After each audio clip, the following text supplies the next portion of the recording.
The Empower Conference, for me, it birthed out of a couple of things. I'm always about how can I pour into somebody else. Curious people change the world. You can't let this leave and go back to your routines. Now you'd have to deal with this. I didn't even bring up the topic. I'm not going to bring it up now.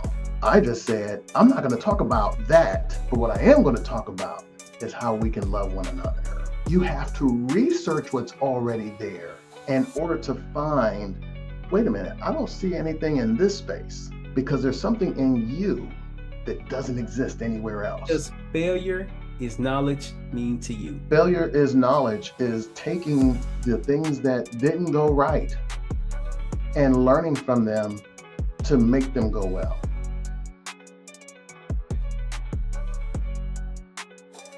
Eddie, again, I do appreciate you for coming on to the Failures Knowledge Podcast. I want to start the conversation with this question. Why Empower Conference? Oh, man. Listen, number one, thanks for having me on, man. I'm fired up about this conference. The Empower Conference, for me, it birthed out of a couple of things. I'll tell you a quick backstory on how I got the word empower, right? Because, kind of being in this space of inspiring others, motivating other people, even being coined the motivator, right? I'm always about how can I pour into somebody else and use my life as a living letter to them to say, hey, look, I'm open, but here's how I'm expressing myself in a way publicly so that you might see yourself in my story and say, you know what, I've got my own story and I can relate to what he's saying. And so because of that and how he processed, how he questioned himself, how he pushed himself, I know I can make it through my situation. That's my whole messaging, is how can I use my life as a living letter and be fully exhausted of giving myself to others so that they can find hope in their own lives, their own challenges, their own things that they're trying to navigate. So here's how Empower came about. I haven't told this story before, so this is fresh bread right out of grandma's oven here. Um, so I was at the house one morning, and my older daughter came in and put my youngest daughter's hoodie on the ironing board. You know how we are in the Marine Corps about ironing, right? So I grab her stuff. Kind of ironing is therapeutic for me in a sense, right? So I go through and I'm ironing the back of her hoodie. When I flip it over and I'm ironing one of the sleeves, I see the letters at the top shoulder part says EM. And I'm like, and her name is L. So I'm like, okay, hey, my initials are EM, her initials are EM. I'm like, oh, that's pretty cool. Went out and got her a hoodie with her initials on it. So then I flip it over and I start ironing the other sleeve, and it says ED, and I'm like, wait a minute, ED, that's my name. Hold on, hold on now. What in the world does this shirt say? So I held it up, and it said empowered going across the top because across the middle was power. And I looked at it and I said, I'm using that. I don't know how I'm gonna use it, but I'm using that some kind of way within my branding. And so I went to my oldest daughter and I said, hey, did you see Elle's hoodie? Did you see what it said on it? I said, I'm using that. And so she started laughing. She went and told her mom and told her, says, I told you daddy was going to do that. I told you as soon as I saw it. So I had to figure out, how can I apply empower or empowered into my brand, my personal brand, which I'll talk about that in a second and how I came about with that. So empower came about with, all right, I got to figure out how I'm going to apply this. As I came, that was like fall of last year. That was like late fall, like actually in the winter time, like December time period. As I came into the new year, I was setting my goals for 2025. I participated, one of our speakers, Dr. John Betterson, good friend of mine. I met him while he worked at NASA. I was working at Cleveland Airport. We were both in Toastmasters. So he and I met through Toastmasters. He's going to be a speaker at the Empower Conference. However, he had invited me to this leadership symposium that he was hosting back in January. When I saw the layout of it, I said, then I'm like, I could do this. I can do something like this, something small, quaint, very close knit, with folks, and let it take off. If it blossoms into something like a 10X conference or a TEDx or Tony Robbins, Eric Thomas type format, then let it take a life of its own. But I can start right here and plant this type of seed. So this is how can I set up this cozy type approach? So in January, I started this journey of developing the conference. I didn't know what I wanted to call it at the time. And then I remembered the hoodie and I said, that's it, empower. The whole focus is not only this. Now, this is twofold, right? And so, again, this is my first time sharing this piece because behind the scenes, behind the lab, right in here, nobody knows like my thought process behind the Empower Conference. The Empower Conference was birthed with the mindset of I want to, as a public speaker, I've been in the game for like 30 years, on a small scale, but been traveling the country, been on international platforms and stuff like that in my career industry, my career field. But I'm all about inspiring people, whether it's, in the career field or just in life. And so the Empower Conference is built on two premises. Number one, I want to bring other speakers because I know I can bring it and I can have a full day and I'll hold the day down by myself. But it's not just about me. How can I pay it forward to other speakers that also have a story, that also have this desire, that are also phenomenal and incredible speakers and know how to put that story together and have some information to impart on others? So that's number one. I want to pay it forward and create not a platform, but a launch pad for other speakers, right, that have a story to tell, like yourself, like Dr. Betterson, and the others that are going to be coming to the Empower Conference on October 11th at Corporate College. The second one are the attendees. How can our story as a collective take, number one, our network, blend it together, because you have a reach of people that I'm not connected to, right? And I probably couldn't connect to. Same thing for me with you. So if I can take my followership and they're going to come because of me, and then you bring your followership and they're going to come because of you. Now our two followerships network with one another. And now your network gets introduced to me. My network gets introduced to you. Now we have this combined massive place of like minds, people who are hungry and people who are ready to cook, right? So if we have that combination of people together, all of us are getting our healing. All of us are gaining extra knowledge. All of us are connecting the multitude of voices. That is a huge piece for me. And that's the twofold mindset behind the scenes of what the purpose of Empower is. Connecting a multitude of voices of people who want to cook and people who want to eat, and bringing those forces together in one place. That is what's going to make this thing really take off. And my hope is, coming from a inaugural conference like this, something nice and quaint, that this thing can take off and become a life form of its own.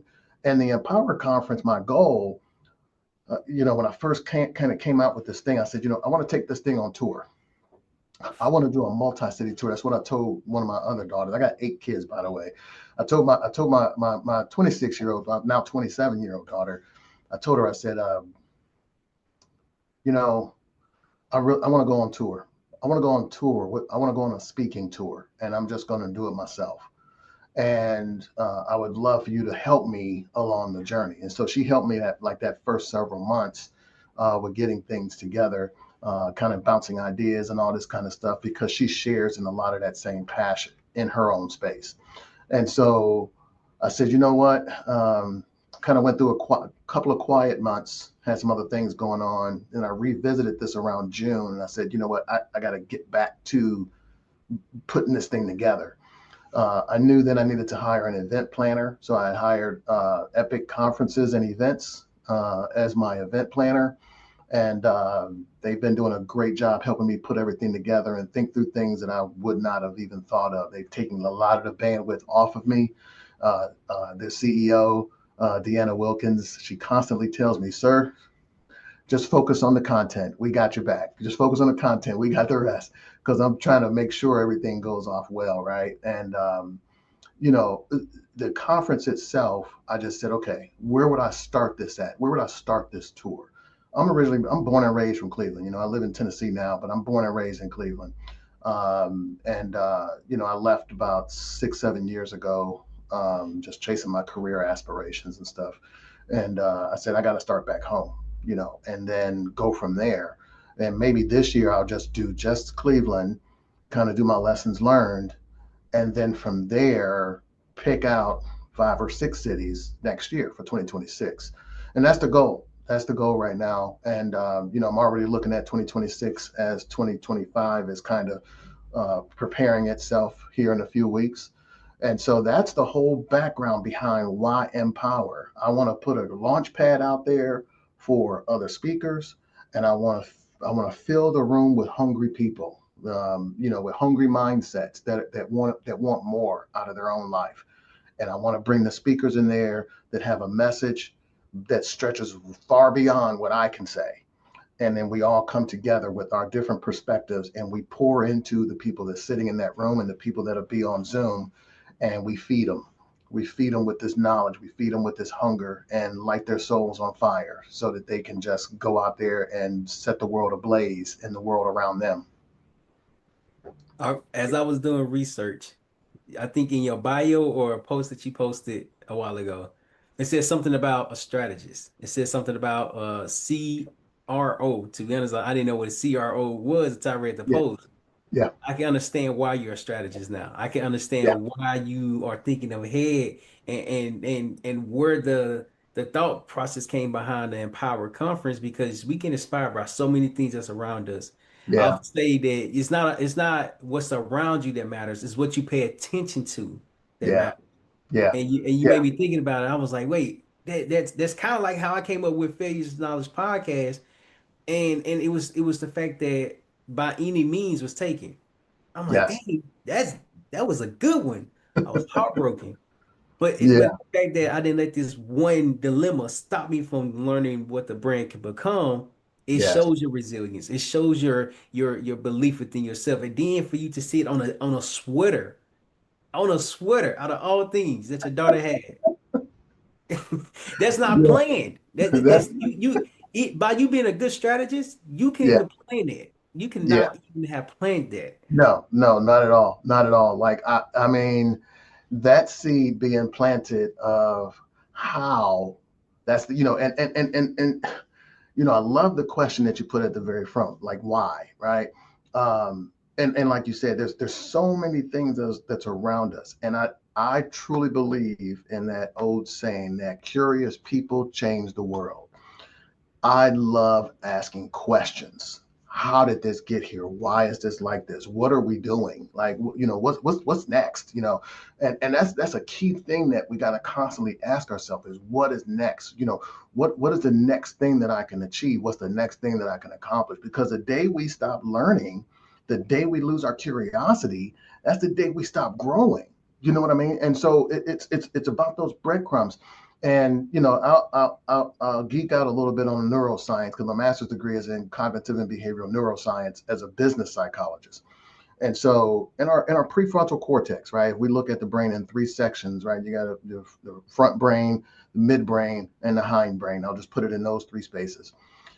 And in the front of our brain is where our prefrontal cortex is, and it is constantly seeking new knowledge, right? New information. And when I first learned about this back in 2017, about the prefrontal cortex and its role in our mind, it's got many roles, but that one key role is it is constantly seeking to grow and learn and process new information, not the old stuff, the new information. Our hindbrain or our third brain is where all of the lived experiences reside, right? And so we draw from memory back here. In the middle is our emotional brain. That's our fight or flight. Am I loved? Am I valued? Am I appreciated? But this one is like, what's next for me to learn? How can I grow? What my curiosities reside right here. And what's been discovered through studies is that the more we can keep new information in front of us, the more active our prefrontal cortex brain cells remain, right? And the less we do, the less we start learning. Those cells, they don't die, they become dormant. And then next thing you know, it's like there's no lights firing off for our neurons because now we're just not thinking. And some people say, well, that's some of the dangers with AI and stuff like that. I love using AI because AI, I think for me, I think it depends on how you use it. If you use it as a dependency, that's one thing. But if you use it to expand your curiosities, that is what helps expand your creativity. It expands your innovation. And now you're in this space where you're just firing on all cylinders because your brain is just constantly hungry for new information. So the way I look at this is, like you said, when there's things that we pay attention to, when we pay attention to the things that's around us and we stay curious about it. So it mix the attention with curiosity. Oh my God, it's limitless ideas that can be birthed as a result of you doing two simple things: paying attention and asking questions. That's it. What is that? How did that become like that? I wonder what was the cause behind that. And start asking questions and remain curious about those things. Your brain is incredible. Our minds are absolutely incredible. One of the taglines for my brand, my personal brand, is the EM3 experience. And within the EM3 experience, I had a colleague actually introduce that to me one day. The CRO stands for Chief Risk Officer. That's the field I'm in, is in risk management. And I was actually interviewing with Mayor Lori Lightfoot in Chicago to be the Chief Risk Officer for the city of Chicago back around 2020, 2021, I think it was. Um, and I had a short stint there until the wheels fell off the bus because she wanted me to change some things about my personal brand. Like, didn't want me to have a business and all this kind of stuff. And I'm like, Mayor, that's a deal breaker. I've had my business for years. I'm not going to disband my business to work here. So that kind of became the end of that journey. But in my conversations with my colleagues, I had one of my colleagues say, "Hey, did you interview with Mayor Lightfoot yet?" And I'm like, "Yeah, meeting with her today at 9 o'clock." And he said, "You're gonna put that EM3 experience on her?" And I bust out laughing. I said, "You know what? I like that. I'm gonna find a way to use that. Yeah, I am gonna put that EM3 experience on her." So I went on this journey in 2021, asking myself, again, staying curious, what is the EM3 experience? What does that mean? When people experience me, EM3, what does that mean for them? Not for me, but what does it mean for them? Just like you see Coca-Cola, you see Amazon, you see that smiley face for the Amazon box. What does that brand logo mean for you when you see that? When you hear or see the golden arches for McDonald's, or you see the king for Burger King, what does that mean for you? You see Wendy's red hair with the ponytails. What does that brand and that logo signify for you? So when people hear the EM3 experience, what does that mean? What are they getting, right, as a product or a service from me? And I wanted it to mean something. And what it's become as I challenged the mindset. So the slogan for the EM3 experience is rewired mindset. I'm all about unplugging the way you commonly think, and I'm going to introduce new thoughts. I'm going to introduce new thoughts that already live within inside of you by asking you questions. That's it. So I want to rewire your mind from within, not from without, right? And if I can start to ask, hey, have you considered this? What's your thoughts about XYZ? Hey, you know what? I see exactly where you're coming from. Let me wedge something in real quick right where you are, and I'll introduce a new thought and let them deal with it, right? Because I don't have to try to convince you or try to change your thinking. I just need to disrupt it, because our mind is on it's like on a conveyor belt, right? All that lived experience has a conveyor belt of thoughts, and that's our self-talk going through, right? So if I can jump in somewhere and throw a new thought on that conveyor belt that's totally different from the way you're just used to just constantly thinking and day by day and routine by routine, if I can disrupt that just one time with something that just makes you say, I hadn't thought about that. Now your curiosities start to go wild. And if I can introduce a second thought, now it's like, okay, you can't let this leave and go back to your routines. Now you'd have to deal with this. So for me, being a disruptor of people's thinking, I don't just want to disrupt and cause chaos. I want to disrupt and rewire, because now I don't have to plug and play new thoughts. You're going to do that all by yourself. And you're going to do that because you know your own story. You have your own lived experiences. I don't know how to apply it for you, but I know how to ask the right questions. So if I can facilitate a dialogue by introducing new thoughts, new questions, new curiosities into your mind by planting certain seeds, once I walk away, that's for you to deal with it. And whatever you do with it is what you do with it. But my goal is either to plant the seed or to water seeds that were already planted. And then I step away because I've done my job. Right.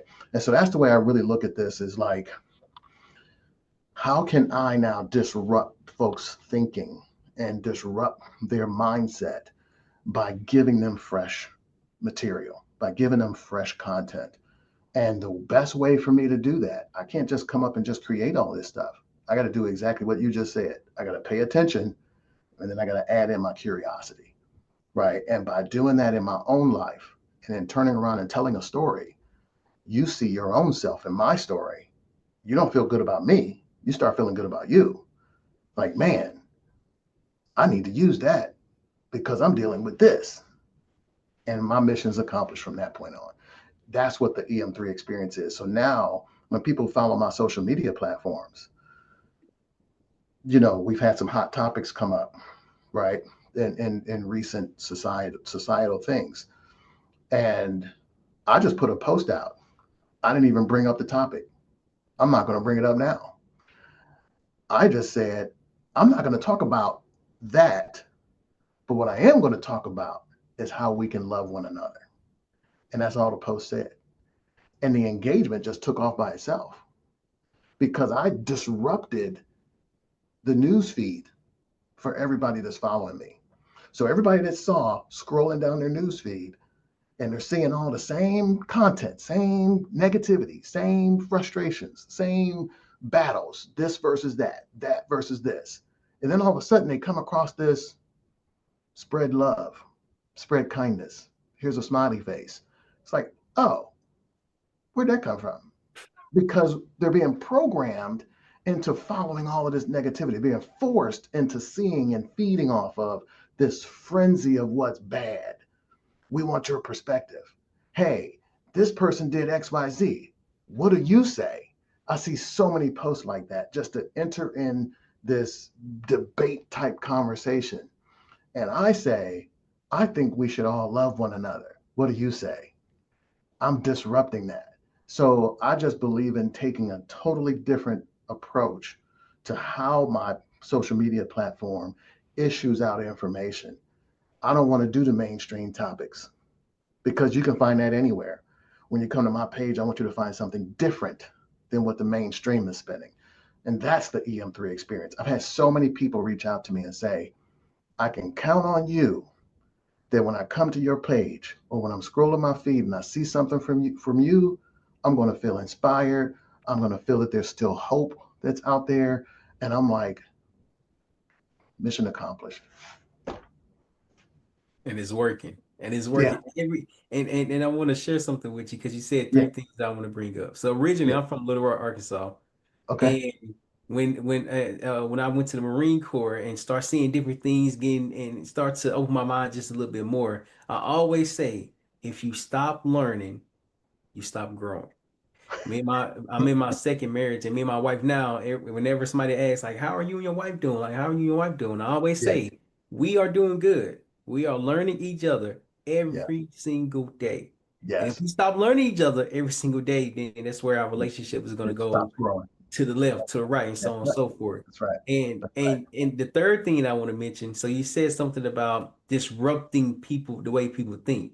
I wrote Yes. a book, and guess what the name of the title is? I would Or say something with disruption. yes, kind of, sort of. So it's master your mind. You know you can't probably see it, but Yeah, I got you. master your mind, 10 tips to shift your mindset.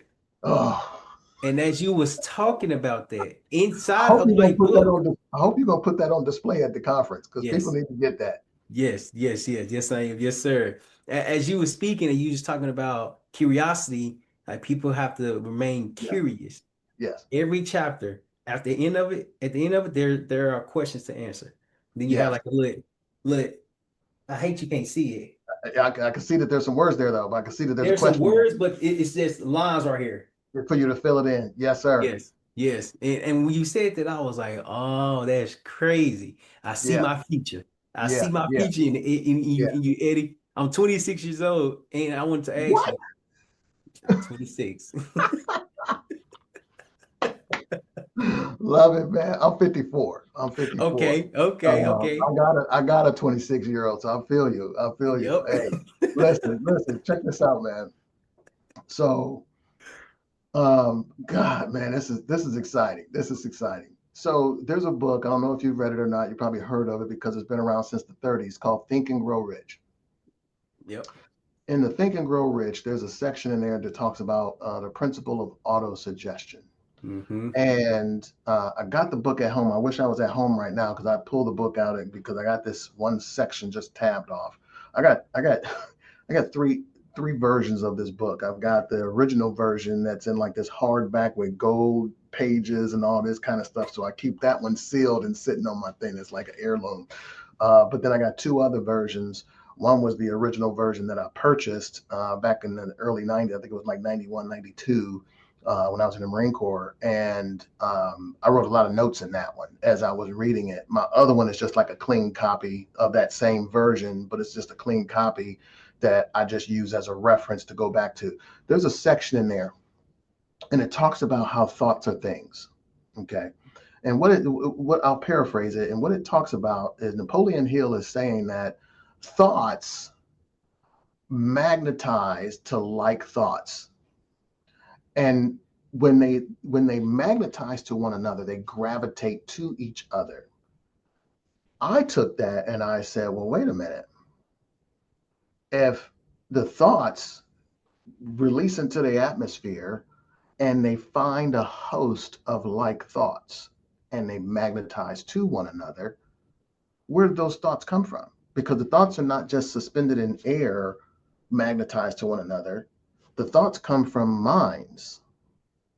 And so that means, and I'm interpreting that as to mean my thoughts that are here generating energy out is going to magnetize itself to other people with like minds whose thoughts are generating energy.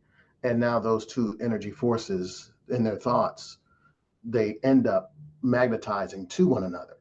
And so we talk about the law of attraction, right? And in the science world, the physical science world, or the law of attraction is considered a pseudoscience because they try to say, oh, well, there's no scientific evidence to support it, so therefore it falls into this pseudoscience space. However, it also can't be refuted.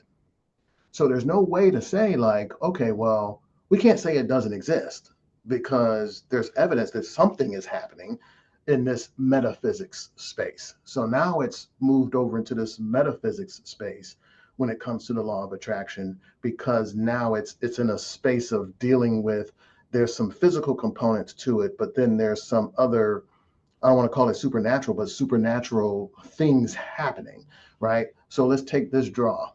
And it's not just you and I, but there's one other person too. Uh, you from somewhere saw my post about looking for speakers. You responded to it. Now here we are having a conversation with one another and finding out and discovering through dialogue that our thoughts are similar. Our thoughts, according to Napoleon Hill's philosophy in Think and Grow Rich, our thoughts had already been magnetized, because it also talks about those thoughts being magnetized until its physical hosts come together. And that's the other piece. So it's physical hosts of those thoughts. You and I are those hosts of our own thinking, right? And it's got to come a time when we keep releasing these thoughts into the atmosphere, and that energy and those vibrations are there. No different than, a dolphin, sends out that vibration wave throughout the water, right? And it attracts other dolphins in the area to come that way, right? Same thing with other underwater creatures. They hear from those wave and the sound vibrations through the water. It's the same. If you put a pebble and toss it into the water, what does it do? It creates a ripple effect. That's a wave, right? If we listen to music through our ears, that's a wave of sound. I'm sorry, of sight.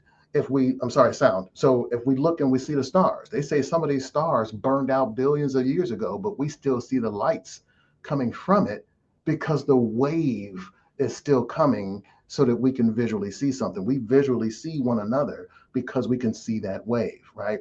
Touch is a contact of energy transferring back and forth to one another. So when we think about this from a metaphysics standpoint, we think about this from a neuroscience standpoint, and we think about this whether it's a pseudoscience or a physical science, it all makes sense. Whether we think about this, let me ask you this question. How do we receive information into our mind? How do we receive information to our mind? Well, for Yeah. me, I have to hear it over like multiple different times. If I hear something once, what I started to learn that I do is that when I hear it once, I write it down. But now I'm hearing it and I'm seeing it and I'm listening to what the person is speaking about. So with me, the way I learn, I hear it, write it down, but I have to keep looking at it, keep Okay. repeat process. I'm about to put you through a test right in front of all your learners Okay. that's here. I'm gonna say a word. Tell me the first thing that comes to your mind. First Okay. few things that come to your mind. Okay. Skunk. Stink. Okay. They stink. Okay. Now, a hammer. A hammer, use it to hammer nails on the wall or put pictures up. Okay. A dog. They bark, they smell, they loud. Okay. Okay. Now, I want you to keep in mind. Now, I want you to look around your room. Okay. All right. All right. Do you have a skunk in your room? No. Do you have a hammer in your room? I think over there somewhere. Okay. Do you have a dog in your room? No. All right. Just simply based off the fact that I mentioned the word to you, your other senses kicked in. You could have described what a skunk looked like. You Oh. knew what it smelled like, right? You, Mm-hmm. you you know what a hammer does. You know the sound that it makes when it strikes something. You know the feeling of it. You Mm-hmm. know the scent of a dog. You know the sound of a dog. You know the appearance of a dog. How do you know these things? Because at some point you've had your five senses engage in some capacity those three items. So our brain takes in information through our five senses. Those are the things that feed information into us. Now, some people believe in a sixth sense, which I'll just put that in the spiritual space. That others believe that there's a sixth sense where you just kind of get this vibe or this energy, or you walk in a room and somebody else walks in a room and it's just like, ooh man, I don't like their vibe, or something don't feel right in here. So there's that sixth sense piece that we believe that exists as well. If we're taking in information, I'm about to hit you with something real quick. If we're taking in information from our five senses or potentially a sixth sense, then everything that we think about, talk about, believe is based off of a past experience. We see a car and we say, "Man, I like that car." That car could be, let's say, if it's a 2026 Cadillac Escalade. Them things are beefy, look incredible, right? The 2026 Cadillac Escalade has been developed for like 2 years. So when we see it and we say, ooh, that joker beefy, that thing clean, that grill, look at the grill on the front of that. Oh man, the headlights, the way they, right? We're admiring and now seeing a concept that was a thought process of a designer from like multiple years prior. We're just now seeing the physical manifestation of it. And so now we're chasing after something that's already 2 years old in concept. We see a house and we say, man, that house is beautiful. I'd love to live in something like that. That house got built 15 years ago. The construction started 2 years prior to that. The design started a year before that. So the house that you're looking at, that you're admiring and desiring to live in, something similar to that, was actually a concept in someone's mind almost 20 years prior on a 15-year-old house. So if everything that we're doing around us is reactionary to our past and experiences of others' past, then what we're doing is we're actually trying to chase after something that is not something new. It's not something forward thinking. It's all based off of the past. So at what point, when we're receiving these resources of information through our five senses, and then incorporate a sixth sense, if we're focused on all of this lived experience through our own mind and through others folks' ideas in their own mind, then at what point are we thinking about something fresh? At what point are we thinking about something new? And we talk about, oh, I want to create. But if our creativity is all based off of historical things, then what we're creating is not fresh and new. It's something that was pre-existing that we already took in, and now we had a concept. The Empower Conference is not new. The Empower Conference is a concept that's been laid out over multiple platforms by others that now it's going to be centralized into its own platform. But it is literally a duplication of efforts to create another venue for people to be able to come and be inspired and be fulfilled. So if we really thinking about something, we talk about, hey, I got a new idea, I got this fresh thing, I got this fresh. Is it really? Like what are we doing to challenge ourselves to really go out and say, this is new. I see this out here. So my doctorate degree is in organizational leadership. And the challenge that I have as a researcher was to go out and find all of this content that's out there.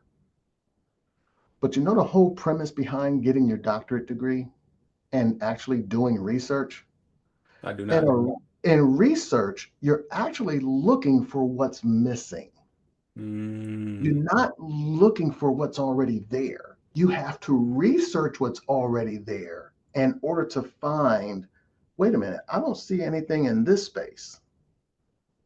So mine focuses on decision making. There's a whole bunch of research out there about decision making. But is there stuff about decision making specifically in airports? Yeah, there is. Most of it is dealing with the pilots. Okay, but what about the airport management? Okay, there's a couple of things out there about collaborative decision making, but collaborative decision making includes planning, operations, FAA, and the airlines. Okay, but is there anything for the executives? I don't see anything for the executives out here. So I don't want just any decision either. What about when they face uncertainty, like growth and expansion, aging infrastructure, COVID? What's their thought process during the periods of uncertainty? That's what I want to research, because I don't see anything out here. I've looked at all of this stuff and I don't see anything out here historically that talks specifically about this. So now I want to go out and I want to find some people that can give me some information and tell me what they're thinking during periods of uncertainty and how they come to their decision making. That's what research is about. That's what inspiring other people is about. When I mentioned about disrupting thoughts, Les Brown says this all the time. We have greatness within us. You have greatness within you. You do. When you think about the greatness that's within you, even though you're doing a great work already, you really are. I mean, you got a book, you got a podcast, You served in can't say in the military. You served in the Marine Corps. It's the difference, right? And so, for you, you're already out here doing the work. So now the challenge becomes, how can you find a space that you've done all this research? There's other people out there got podcasts. There's other people out there got books. But what makes you specifically unique? Because there's something in you that doesn't exist anywhere else. And for me, as a coach, as an inspirer, as an empowerment leader, it's my responsibility to ask the right questions, because there's something in you that I got to flush out so that the world can be benefited by the greatness that's already within you. Even though you're already doing great work. But as the scriptures say, greater works shall you do. Yeah, you see all of this stuff that's out there, right? But greater is he that's in you than he that's in the world, and greater work shall you do. So within you, there is greatness. I got to move all this other stuff out the way that you're doing and say, have you thought about, have you considered? What's your thoughts on this? And now you say, oh my God, boom, the light bulb comes on. There's nobody else out there doing that, right? A lot of these speakers out here are coming. Eric Thomas got his own style. Tony Robbins got his own style. Les Brown's got his own style. Well, Eddie Mack has to have his own style when I come in and deliver, right? I got to have my own way of bringing my information. I can hoop, holler, and yell till the veins are coming all out my face and neck, just like Eric Thomas. I could come in blazing with a really nice tailored suit, with dark suit, with the red tie, with the white shirt, grow my beard out and everything, and come in, with the stories just like Les Brown. I can come in here with ridiculous amounts of knowledge with the baseball cap, polo shirt on, and I'm just spitting game, just like my 6'5" counterpart over here, Tony Robbins, that's been out there in the game for 40 years. Or I can just come and just be me. And I can just deliver the EM3 experience the best way I know how through my lived experiences, because Tony Robbins and Les Brown and Eric Thomas, they've been through what they've been through, but they haven't been through what I've been through. And only I can tell my story. Only you can tell your story. That story was given to you. That book, the content was given to you to deliver, not to anybody else. So how do we bring that out of you and put that there so that it now becomes this lasting legacy of information and can become this sustainable content that passes through the times? Think and Grow Rich is almost 100 years old. It's like 95 years. I think the first manuscript was 1932. It's 2025. So that book is about to hit 100 years in a few years. And it is still, to this day, one of the top influential books of our time, and before our time, and after our time. So what can you say that has that level of influence, that even when you're gone, that book is still being your legacy, your story, a greatness that's within you that only you can tell? So when I think about all of these things and how we receive information, I don't want to just go historical and only go off my lived experience, but how can I take my lived experience and create something new, something that I don't see any stories, I don't see anybody talking about it. So let's talk about it. Let me ask questions to people so I can flush out and get the evidence to say, they're not thinking about this. When I did my interviews for my dissertation stuff, when I was talking to these leaders, I stunned some of them with some of my questions. Oh, man, that's a great question. I hadn't thought about that. Perfect. Because that tells me nobody's ever asked you that. Because now I'm in a space of the unknown. This is a brand new thing now. This is something new. This is something different. And that's what I get excited about, right? And if our minds are not getting excited about the curiosity, then we need to check our pulse. That's what I'm gonna say. That's powerful. That's powerful. We are over our time, but before we end, for the Empower Conference, for somebody that's interested in coming and learning more about it. Oh, I forgot to mention, Charmaine Rose put me in contact with you. She sent me your flyer. Oh, okay. Yeah, All right. yep, Good deal. yep. Good deal. Yeah, So, yeah, yeah. Yeah. She's been liking my posts. I appreciate her. yes, yes, yes. So for the Empower Conference, how can people learn more about it? How can they attend? How can they follow you Yes. in the ED3? EM3. Yeah. EM3 EM3, my experience. apologies. My Yeah. Yeah. EM3. Yeah. How can they learn more about you? You can, number one for me, you can hashtag the EM3 experience. You start right there. So that's number one. The EM3 experience, hashtag that, you'll find my content. I don't think anybody else out there. I haven't seen anybody else out there. I've put out a lot of positive posts and stuff like that. And so if you hashtag rewired mindset, hashtag the EM3 experience, you'll find my content.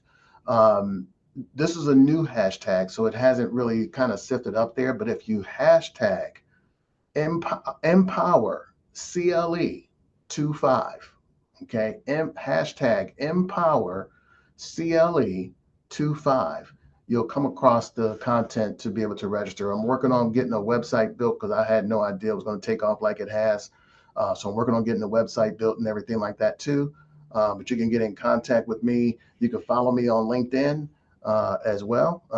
Just look my name up, Edward K. McDonald III. Officially, you'll find my content out there. Eddie Mack on Facebook and Instagram. I'm on Instagram at I am underscore EM3. I am underscore EM3. So I'm underscore EM3. You'll find me there on Instagram as well. So you'll see some posts and content out there promoting the page. If anybody out there wants to be a sponsor, still seeking sponsors through next week. We got our speakers lined up. I actually just found six speakers coming, seven counting myself, but I just found somebody submitted their stuff to me, but it went into my spam. I just saw it right before I logged on. So we'll have 8 dynamic speakers. We got a DJ Chevy Red, right there from Cleveland, Ohio. And I'm trying to, for those of you that are in the physical fitness and wellness, we've got Philly Wheaton of Cleveland. I'm trying to get him. He keeps saying like, yeah, I'm coming, but he needs to confirm for me. So Philly, if you checking this out as well, hit me up, man. So, but yeah, so that's the ways to get in contact with me. On Facebook, Eddie Mack, Instagram, Eddie Mack, with the handle of I'm underscore EM3, hashtag rewire mindset, hashtag empower CLE 25. That's powerful. That's powerful. So I'm gonna make sure I put that in the comments in the description so that way people can Yeah, follow you. They can yes, have your sir. hashtags. In addition to that, they can learn more about the EM3 experience so that way they Yes, can sir. go and attend our power conference. So Eddie, this has been great. I'm about to start recording right now. Recording again. Eddie, again, I do appreciate you for coming on the Failures Knowledge Podcast. What was your biggest takeaway from being on the Failures Knowledge Podcast? Number one is the energy, man. You got a great energy about you. I love the platform. I love what you're doing and the work that you're doing. And I love the concept of failure to knowledge because we literally have to learn from our mistakes. And if you think about a person who works out, right? A person who works out, they literally fail to strength, right? You push yourself to your max until you can't do anymore, and then you come back and now you can go a little bit further. So we fail our way to success. So I love this failure to knowledge concept that you have on this platform and the energy and the thought process behind it, because that is literally life. We know that the beauties of life are the mountains and the valleys. The signs of life on an EKG is up and down. So we know for a fact that a battery has two terminals, a positive and a negative. So there's got to be give and take in order for there to ignite life, for us. So your platform is doing exactly that, from failure to knowledge, the positive to the negative, or the negative to the positive. And how do you now take that and flip it? And I think you said it during the podcast too, and I really love this concept too, is that everything that's around us is a story to tell. Everything around us is something for us to be impacted by if we just do exactly what you said, and that's pay attention. That's powerful. For failure is knowledge. For someone that's coming up, that's nervous to come onto the podcast, what is one piece of advice that you can give them? Tell your story, own it. because at the end of the day, nobody knows your story like you. You lived it. So folks that's coming on this podcast, there's nothing to be concerned about. There's nothing to be afraid of. And at the same time, even if fear does exist for you to come on here, right? You got two things to help you move forward. Some people move forward in what's called bravery, and bravery is the absence of fear. And so you're taking actions with the absence of fear. Then other people are moving forward in courage, and courage is moving despite the presence of fear, right? So either way, you're taking action. You're either going to jump in front of that bullet like a Secret Service agent will without thought of anything else, right? Without regard of life. I got to save the president. You dive in, right? There's no presence of fear. Or you might be standing on the edge of a plane getting ready to jump out and you're like, oh my God, I don't know if I can do this or not. I don't know if I can do this or not. And all it takes is one step. And then once you jump out, you'll realize if you take a quick peek behind you, you see the aircraft taking off and moving on without you. And now you're suspended in air. And that space between where you are and where the plane is, that space is where your fear existed. And what you realize is all of that was just a fallacy. It was just an imagination. It didn't really exist. And so when we start recognizing that our fear is not a reality for us, it is an imaginary space between where we are and our greatness. Because once you jump into your greatness and start telling your story on this podcast, you'll look behind you and say, "What was I afraid of?" So move in courage if you're afraid to come on. Step out courageously. And last question, you kind of answered it in your second response, Yeah. but what does failure is knowledge mean to you? Failure is knowledge, is taking the things that didn't go right and learning from them to make them go well. Recognizing that I'm either going to fail because I'm pushing or I'm going to fail because I'm trying. And either way, there's something to learn from there. There's some knowledge to gain from that. So the event of actually failing, like your podcast says, it is knowledge.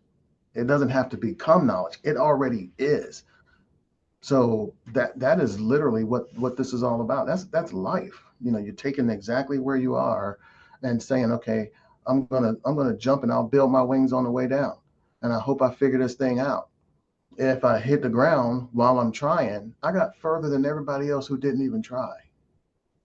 Right? That is true. Eddie, man, I appreciate it. I'm going to stop recording again.